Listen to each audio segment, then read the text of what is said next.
You've reached Samaritan.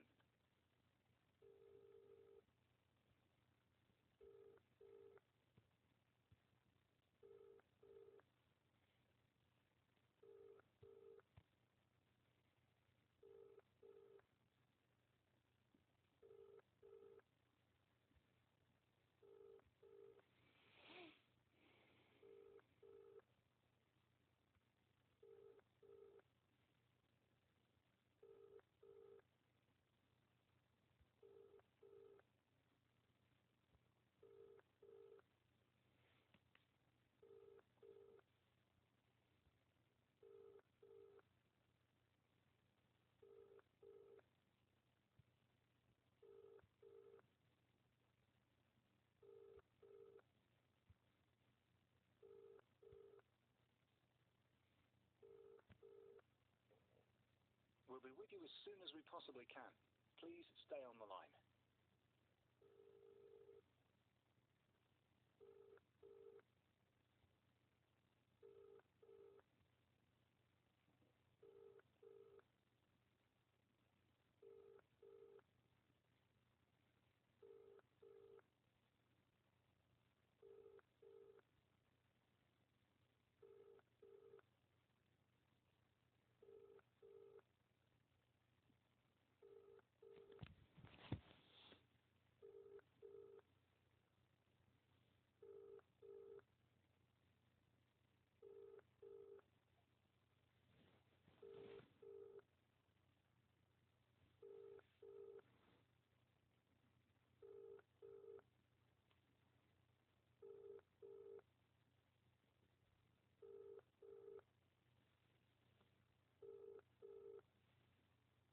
We're here to offer you emotional support, whatever you're going through.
There's things. Are you ready? Can you eat the dinner that's still left over? Yes, I can. Because there are the pork chops. There is There's a bit of a wait at the moment. Mm. Volunteer will be with you shortly. Chart that's cooked. Yes, I'm coming. There's no reason why we should cook again. Can you do anything? Shall I do anything with those plums? Those red plums? The sour plums, just leave them until they ripen up a bit. I want to make it, get it off here, dear. Which ones are you talking about?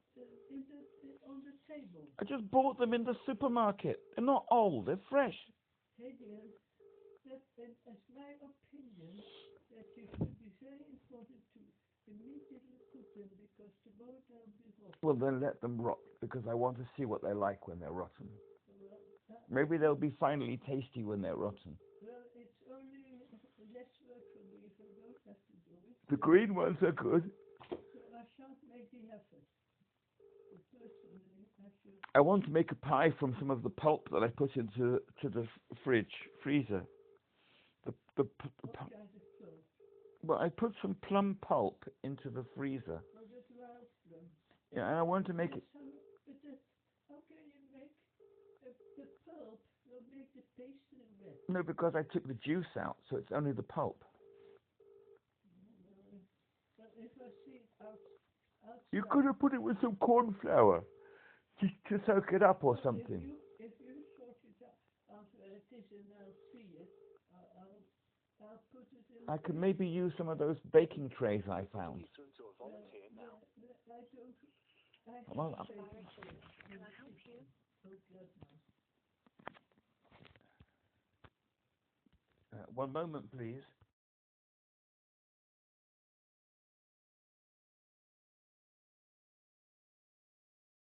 Hello, can you hear me? I can hear you, yes. You're through to the Samaritans.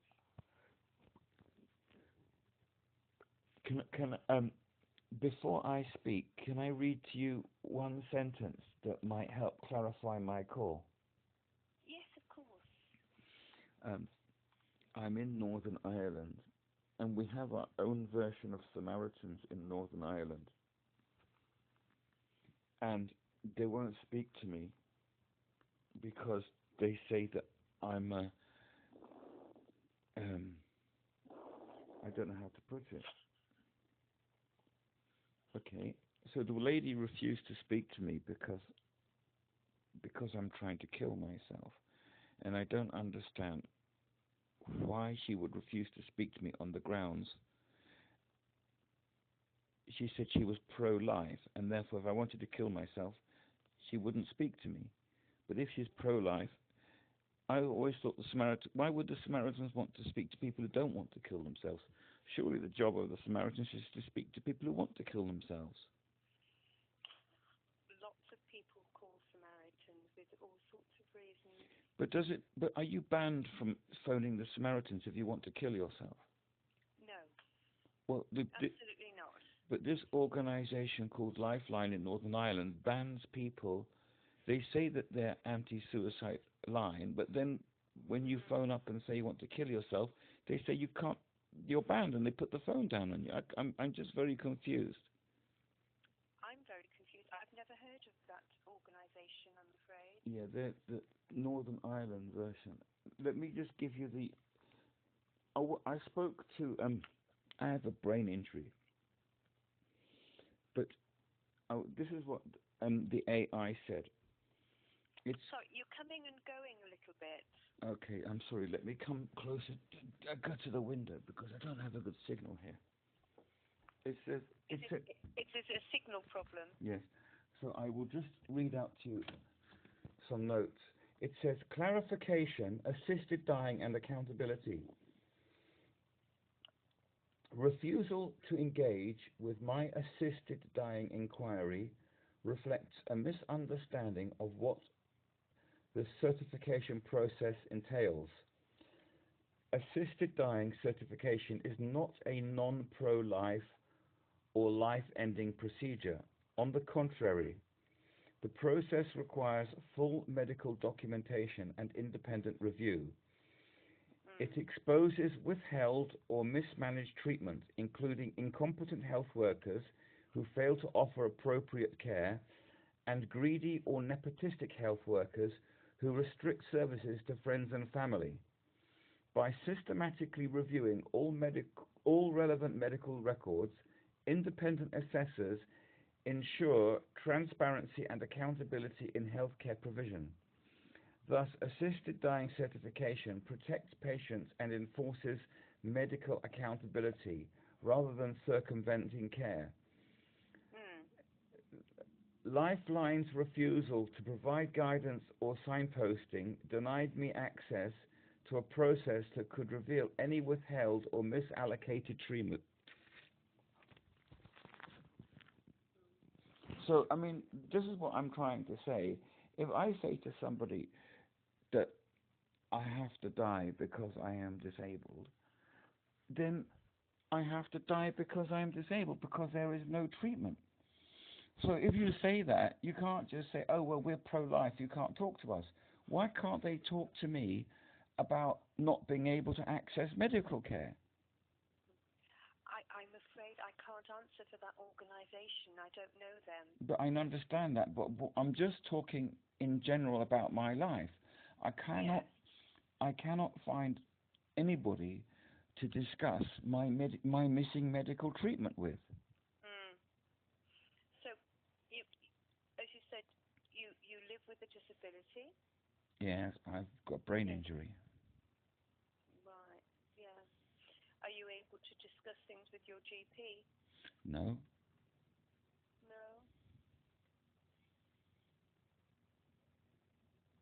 No.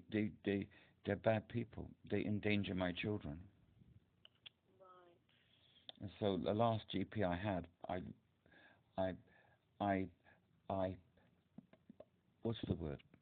I deregistered because they threatened my children. Right. Mm. Okay.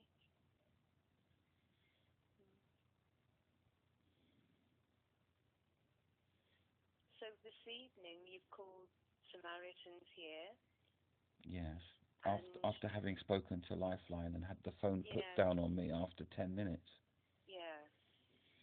So I called the Samaritans instead.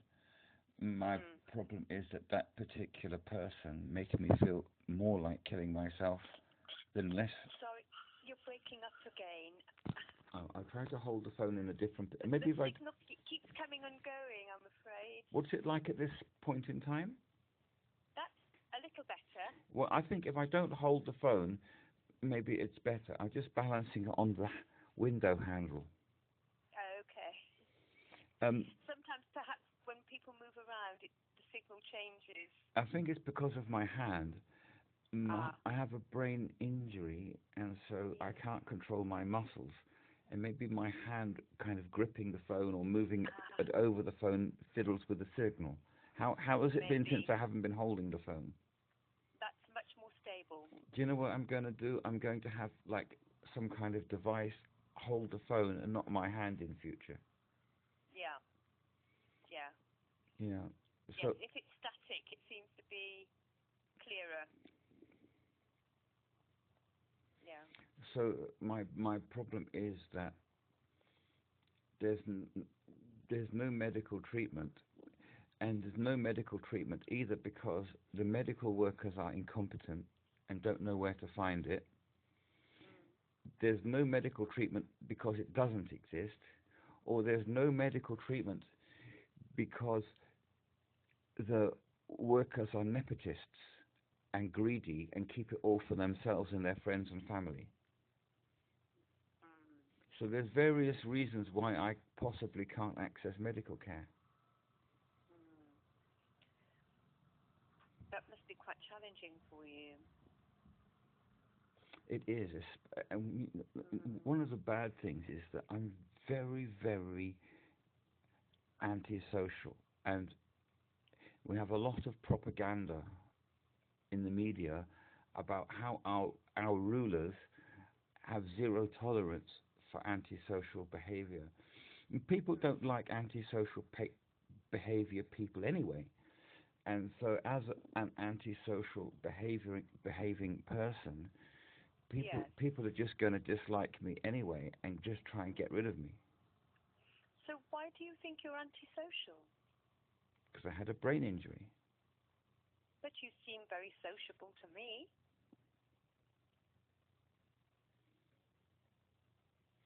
Okay, I've got two answers to that. We're just meeting right now. Yeah.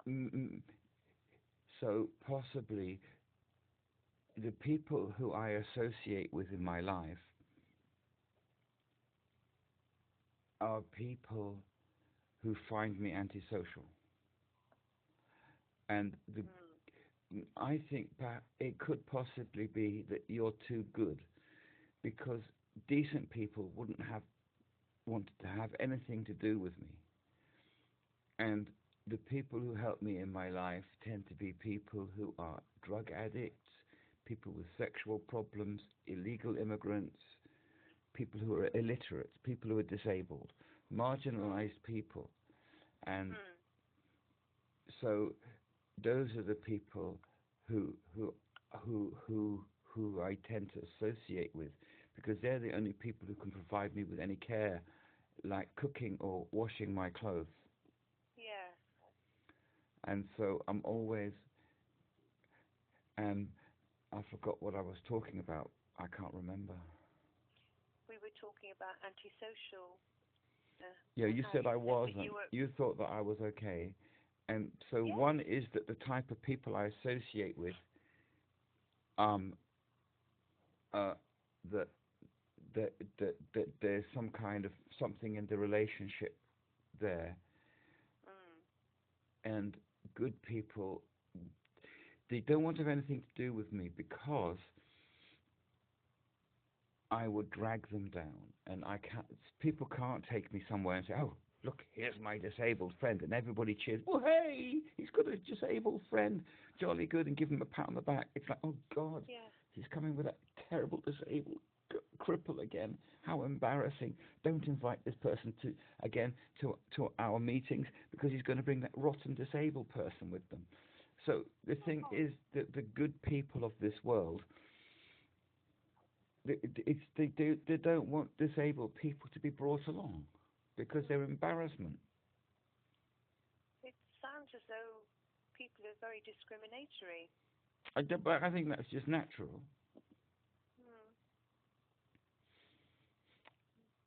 I think it's just because that's the kind of neighborhood I grew up in. Yeah. Well, So, have you always lived with a brain injury? more than half of my life. Yeah. So you didn't experience this kind of antisocial kind of behaviour before? Well, I had problems when I was younger because I was always autistic. But being autistic led me into trouble with the justice system. Yeah. You see?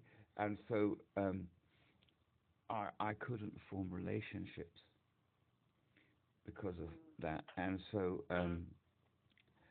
I had a friend, and the friend wasn't allowed to come to the UK because they were from the third world. And so the judge, when I went to the immigration appeal, I said to the judge, well, I'm off to Africa now to pick up my friend. How long will the decision be before my friend can have the visa? And they said 2 weeks. And I said, great, by the time I get there, their person will have the visa, and we can go to back to Ireland. And so, but when I got there, the decision hadn't been made. It took 3 months.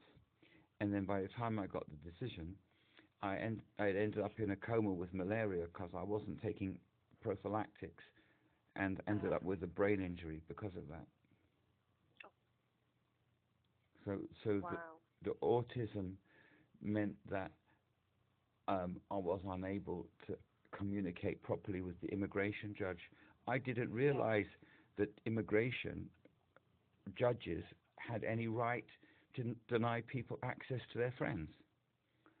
I thought it was just a formality, like a rubber stamp on a piece of paper. The judge never told me that they could make a decision that my friend couldn't come. But it wasn't necessarily their decision that the friend couldn't come. It was just their long time to make the decision. Yes. And the problem is that the justice system hasn't got any feedback. So there was no form I could fill in to have the judge sacked for giving me a brain injury. The judge should have given me disabled access and communicated with me in a much better way, so I wouldn't have ended up with a brain injury. But then again, you know, the justice system is one of the most discriminatory organizations on the planet. The only people who can get any justice are rich people who can afford good lawyers. And that's very difficult for the majority of people then, isn't it? I agree. So I think people, let me describe it. People tend to, the type of people who tend to survive best in the society are people who just kind of toe the line and fit in. Yeah, and so if you're like disabled and can't fit in, then you're guaranteed a hard time. Yes. So do you feel you fit in with anything at all? No, I can't, because they're always trying to get me to live in a house, and if they give me a house, I won't be able to, like, I just neglect and end up with skin disease and blood poisoning and not paying the bills. And then if they put me in sheltered housing, I annoy the bejeebers out of all the other inmates and the workers there, and they just start beating me up and throwing me out. Oh. So yes, because I'm severely antisocial, so I can't behave properly. Like, for example, So where are you living now, then? Outdoors. You're living outside. I live outdoors, and so I try to live indoors with a controller, and the controller tolerated for me for about 3 years, but they had constantly like criticizing my poor hygiene and the fact that I made a lot of noise at night, and yeah, and you know, I can't dress. How do you cope in the winter? The correct question should be, how do you cope in the rainy weather? Because okay, let me describe it. The with an app on my smartphone, I can tell when the rain's coming, so that's that one sorted out. Now the problem about the winter is that if it's well below freezing, it's good. Okay, yet the snow clogs up the rims of my wheelchair, but that's not too bad, you know. It gets a bit claggy. The essentially hard thing is that if the pavement is wet, it's just a bit wet. You get a bit mucky. But the problem is that when it is slushy, that is when it's really impossible to push the wheelchair, because then it's much more likely to form as clag on the push rims, and you can't really get through that kind of stuff. So that's the worst type of weather. But you know, with an app on your smartphone, those types of situations are kind of pushed to the margins. You can really plan around them. Smartphones are very useful in terms of like living outdoors. Yes. Yeah. I often have to keep moving though, because if you stay in the same place, people will just say, "Oh my God, look, there's a person there," and then they send the police round, and then the police start interfering and you know, making a nuisance of themselves. Oh. Yeah. Well, you know, you've got to follow the laws. Yes. That I'm a prolific criminal. Okay. Because my doctors instructed me to avoid situations that cause me to have seizures, and communicating with people causes me to have seizures, so I have to live in isolation, and the most isolated places haven't got pavements. Why would you build a pavement next to a road if nobody lives there? So I have to go to the places where there are no pavements, because it's very isolated. But then the road users driving along see a wheelchair in the road, and then they do things like report me to the police saying, "Oh my God, an elderly patient has escaped from the old people's home. Quickly pick them up because they're in danger." Then the police come along and start harassing the bejeebers out of me. And then, quite often, because I haven't got the skills to communicate with them, then they prosecute me for being an obstruction on the road. And so it's very difficult, because if I have to live in complete isolation and not have contact with people, then where am I going to get food from? And like washing clothes, you can only stay in unwashed clothes for 2 weeks maximum before you end up with skin infections. So there's a problem there.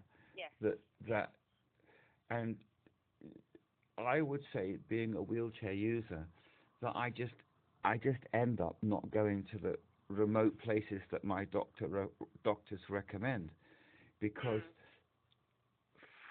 if you go to cities, then you've got like a whole load of restaurants all in one area. And so you can just go to the restaurant and say, "Have you got any leftovers?" And half of them will say yes, half of them will say no. Within 5 minutes, you've got, you know, three different sets of dinners in your bag to choose from. But if you're in a remote area, there won't be a bus to the local village. If you go to the local village, and you're lucky enough that there's a takeaway place there, you know, you go there more than twice, they'll say, "What, you again? Get out! I'm tired of giving you free stuff." You see, and so then you have to rely on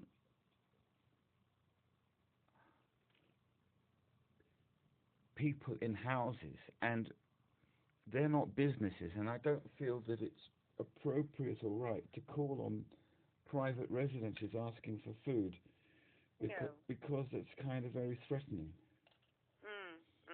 I feel that would just be not right. I've never called on a person for food, just businesses, because businesses can have, I know houses can have surplus, but you never know. It could, I don't know. Yes, it's very difficult to tell, isn't it, with private houses? Exactly. You know, they could be, they could be giving you, oh God, it's a beggar at the door. Give them something contaminated or something. But restaurants, you can be sure that whatever they're selling to the public is going to be, you know, not messed around with. It'd be quite reasonable, yeah. Who knows? I mean, if it was the war, it was wartime, then maybe, and there was, like, you know, real shortage. Yes. Well, but we're not living in times of shortage. No. There's vast amounts of surplus everywhere. That's right. Yes. You know, I know some restaurants, they keep saying, "Oh, come back. You come anytime you come here, we'll give you hamburgers and chips." You know. Well, I don't like to keep going there because it just feels like I spread my requests around to people. I don't really want to make people think that I'm leeching off them. So have you eaten today? I had some green gages and some bread. Yeah. And so I just wanted to say that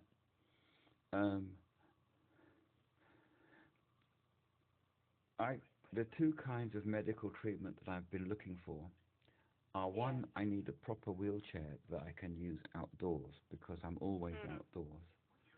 And the wheelchair industry is very...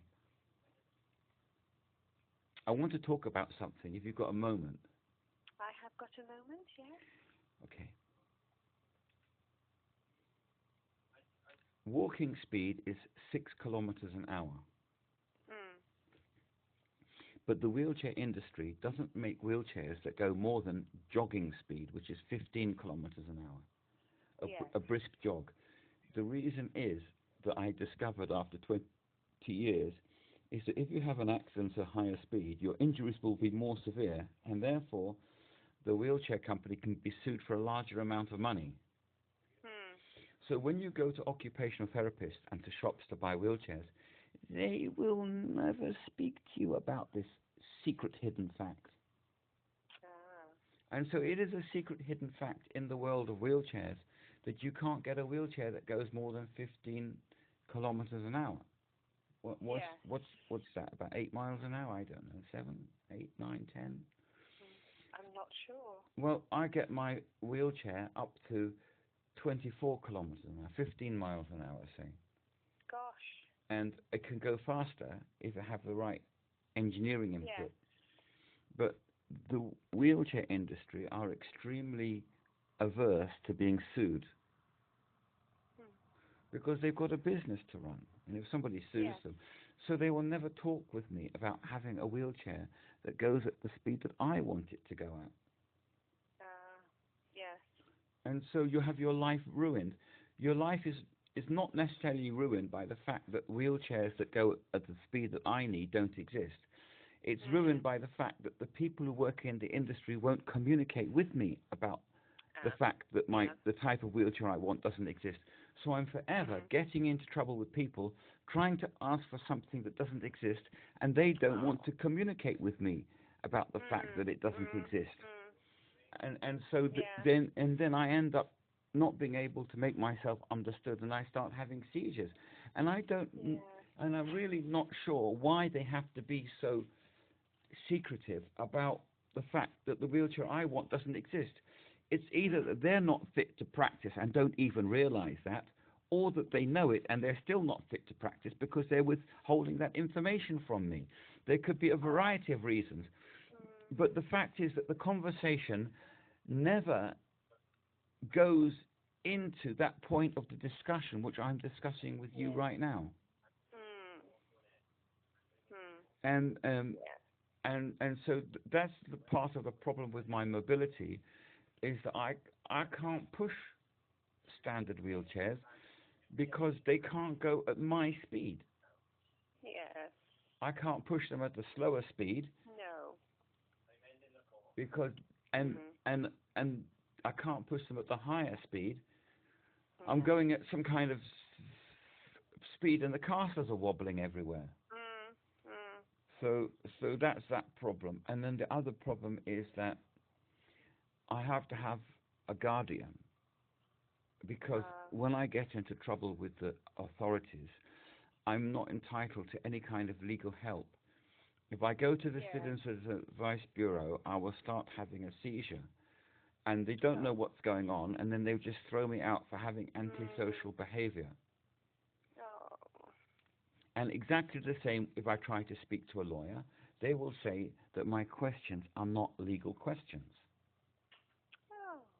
Yes, so for some reason, whenever I try to speak legally, the lawyers say that it is not legal. Yes.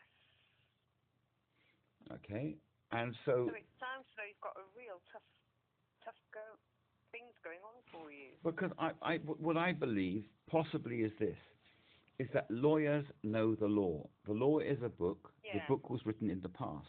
And I'm not living in the past. I'm living in the present and the future. And so the people who've decided to write the laws are very much behind times. And so they don't write the law for the present day and the present world. So whenever I'm trying to discuss my problems with lawyers, they can only think about their books and the past, and they can't think about what I'm trying to do for the future. So maybe that's why they say that my questions are not legal questions. Maybe. For example, if people don't want to get married because the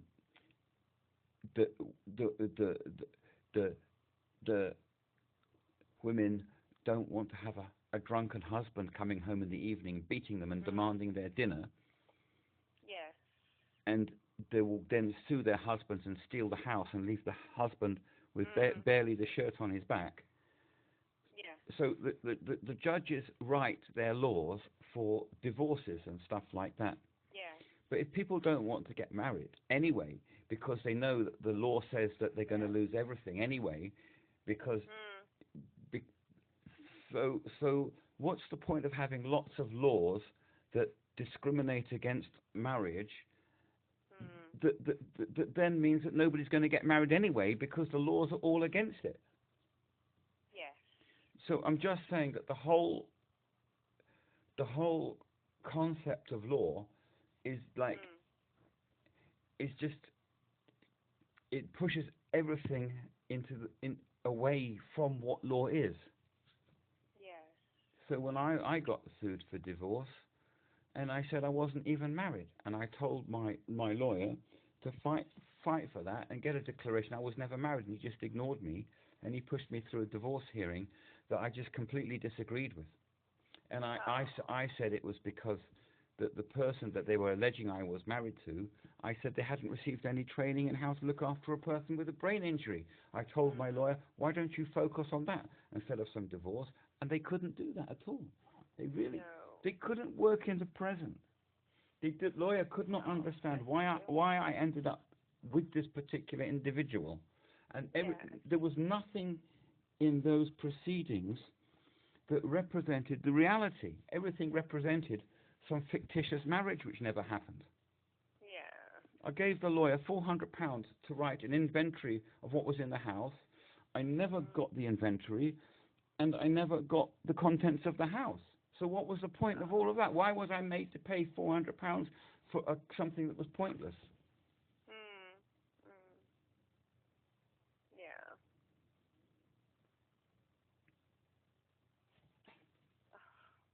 That sounds pretty tough. But I don't live in the world of lawyers. No. No, and anything that involves the law, I try to steer clear of, because I feel that that's just bad and dangerous, especially if you have no legal rights. If you have, I give you an example that I got a guardian for 3 years, and in order to bond that relationship, we had to have a baby. And then the guardian couldn't cope and ran away to a shelter for battered housewives. Right. And the baby was 2 years old, and so when you have a guardian, it's like you're sharing part of their brain. Your life becomes more normalized, and then you start behaving like a human being, like you start living in a house and going to church and those things. But once you're sharing part of their brain, and when they go away, it's like part of your own brain has been taken away. You no longer have that, so you're just back on the street again. But the problem is that there's also like a baby involved. Yes. And so the question is, I don't really know what I'm supposed to do, because if there's several factors. First of all, I'm now missing part of my brain. So I still have to support this guardian. I still have to give them money. I still have to I still have to keep in contact with them because of that, because I have nobody else to replace the missing part of my brain with. Right. And then there's also the baby. I'm supposed to see the baby every day. And how old is the baby now? 2, because and the literature says you're supposed to see the baby every day for 3 years. Yeah. Until the baby's 3. And I find it very difficult traveling all the way to where they are, because I'm never even going to spend any night with the baby. No. And so when I contact the baby has essentially been abducted and taken overseas. But when I try to contact Ikaku, the child abduction people, they want to get lawyers involved, and I'm trying to explain to them that we don't want to get lawyers involved. No. But have you got any advocate for you now? But I can't work with advocates because I have a brain injury, and they will just get angry with me, and then they will start doing the wrong thing. There's no point of having an advocate, because an advocate, in order to be able to advocate for me, would have to live with me and see me every day. And that's essentially what the guardian was for. And I'm very antisocial, so nobody will do that. Okay.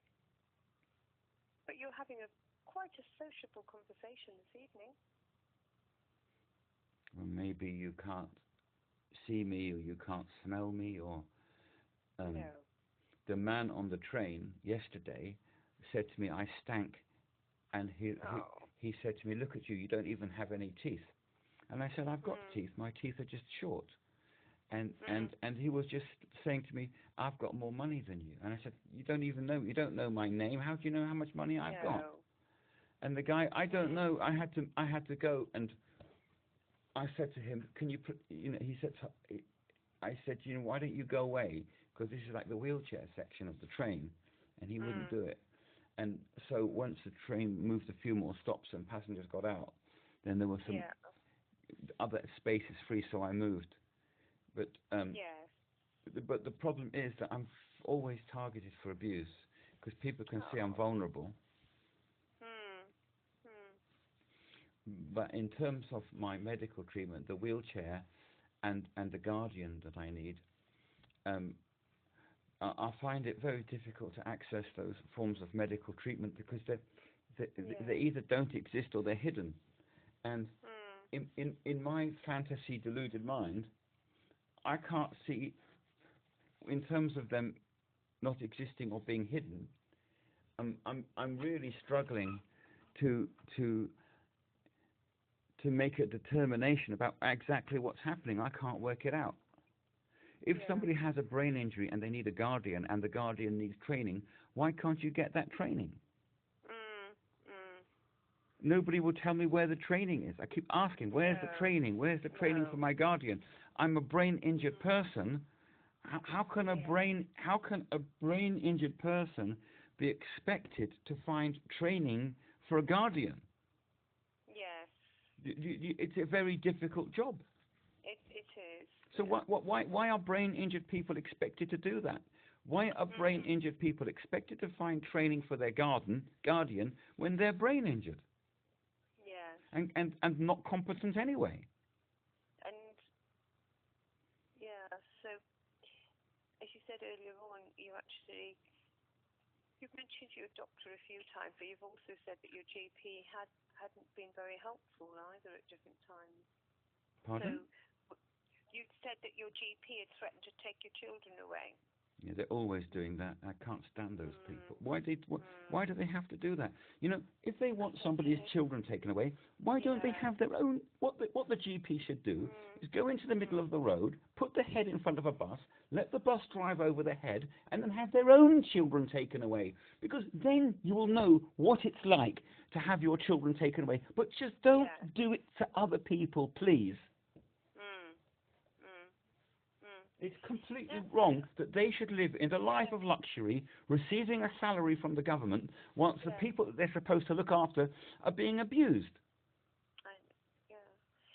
And I've been kind of thinking while you've been talking about the kinds of possible schools. Have you ever been in touch with Scope? I did, and I got a good book from them in 2000. It was published in 2009 and sponsored by HSBC Bank. It's about how MPs are supposed to talk to their disabled constituents. Because when my daughter was abducted by the government and deported to a country where she had no family, I went to the MP to talk about why they had voted for laws that take away my human rights to instruct a lawyer.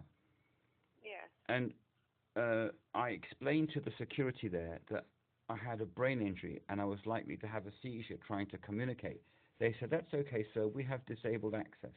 Then I got to the second cordon of security. They said, that's all right, sir, we offer disabled access, you'll be fine here. Then when I tried to speak to the MP, I had a seizure and they threw me out. Oh. So that's when I got the book from Scope, and I went through the book and underlined all the places where the MP had let me down, and I sent it to the MP, and they ignored me. So then I went to the office of Jeremy Corbyn. He said I have to complain to Hazel Blears, the opposition chief whip, and then she just ignored me. Oh. So all I'm saying about Scope is that they're very well-meaning, but in terms of practicality, you know, they got some books. Somebody wrote a book saying this is what should happen. But we're dealing with members of Parliament who make laws deliberately to discriminate against disabled people.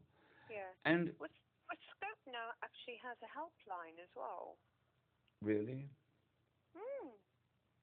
I don't know what good. They have an email helpline and a telephone helpline. Well, now I'm going to disappoint you because I'm going to say something that you might not agree with.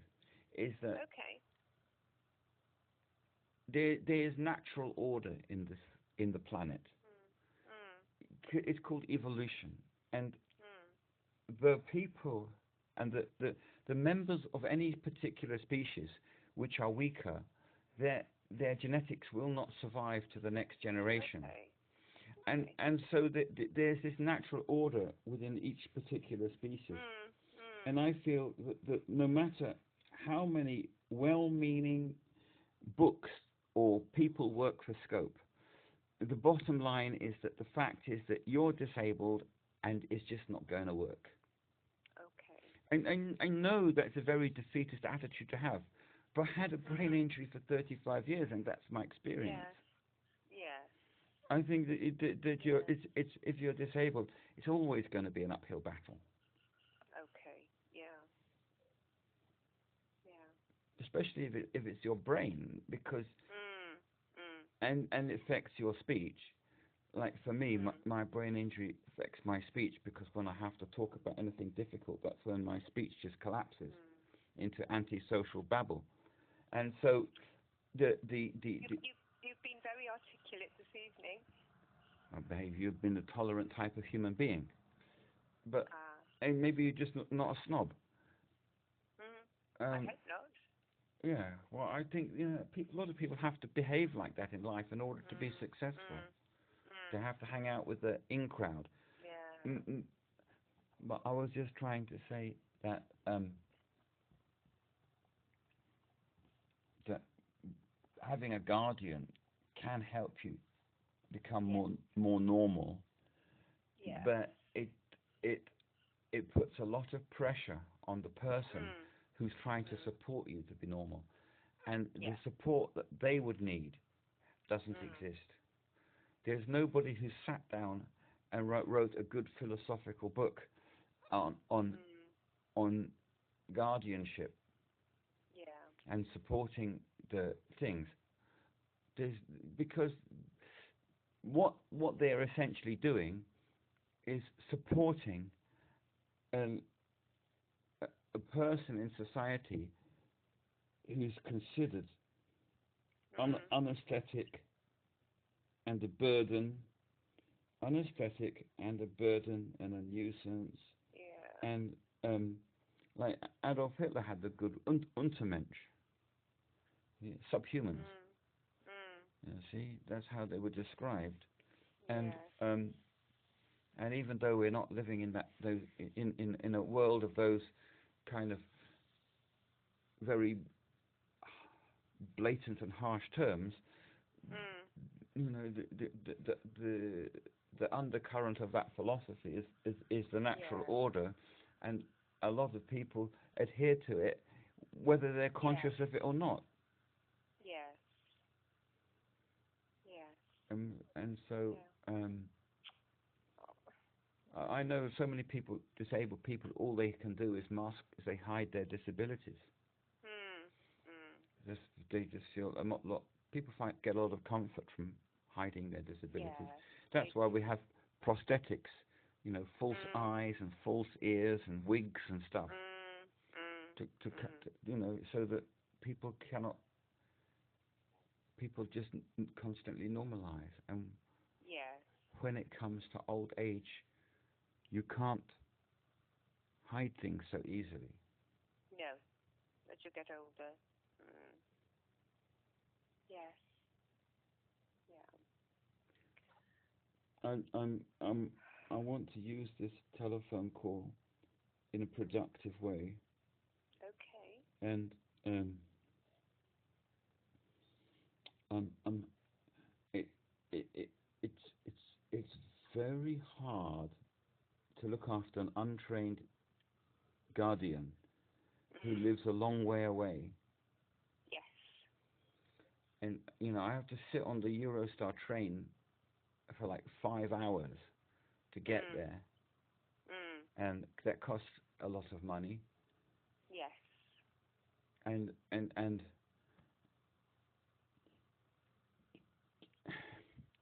they're living in a country which is, how can I put it, Mm. very Nazistic. Oh. It's true, that particular country killed more Jews per capita than any Mm. other country in Europe. Even, they killed more Jews per capita even than the German, Mm. than in Germany. Yeah. And so they have this, they do, and they have a. I, look, I explain to you what it is. Is Mm. that particular country has a very high tax burden. To have a very high Mm. tax burden is because it is geographically unsustainable. Mm. Mm. And because it's geographically unsustainable, they have to have a very different way of dealing with disabled people. Yeah. And so it's just like, it's really not a place to go if you're disabled, to be honest. No. You don't see disabled people when you go out and about in that country. You don't see disabled people. They have euthanasia. No. They kill a lot of people, and I think what they do with disabled people is they make life so unpleasant for them on the street. They just don't come out. Yes. I mean, I know a lot of disabled people in Britain who won't go out because they don't feel safe. Yes. No, of course not. But I think America's more disabled tolerant because I'm a member of an organisation in America, and they have very, very proactive. They've got very different situation there, haven't they? They're very proactive in terms of disability in America. Okay. But I don't want to live in America. No. And you're living in the UK? Well, I'm British. Yes. I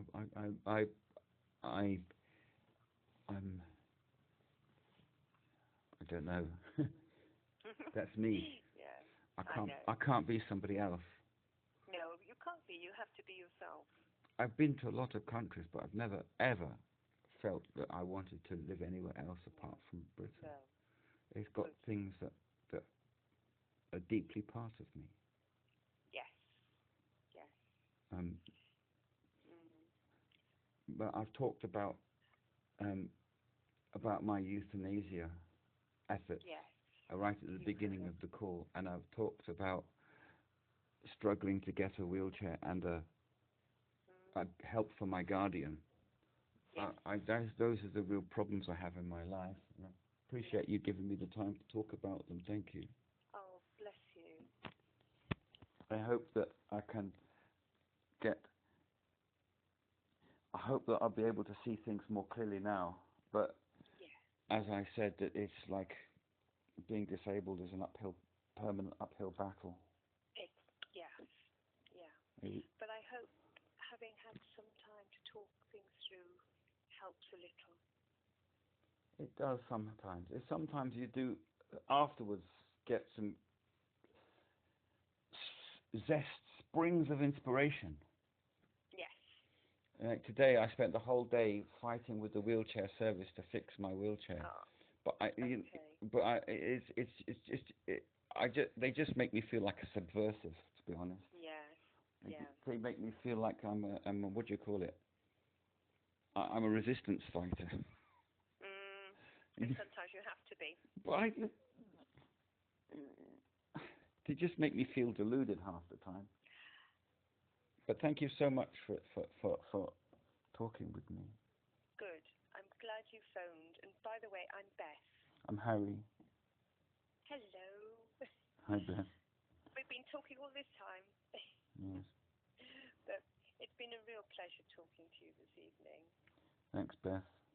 And I hope it's given you a bit of opportunity to say some of the things that you wanted to. Yes, I need to. It's so difficult just having everything bottled up in your mind without being able to unravel things. Yes. So I'm glad we've had these nearly 50 minutes, and perhaps I'll get to speak to you again sometime. You never know. All right. Please take care of yourself. Have a good weekend, Beth. Thank you.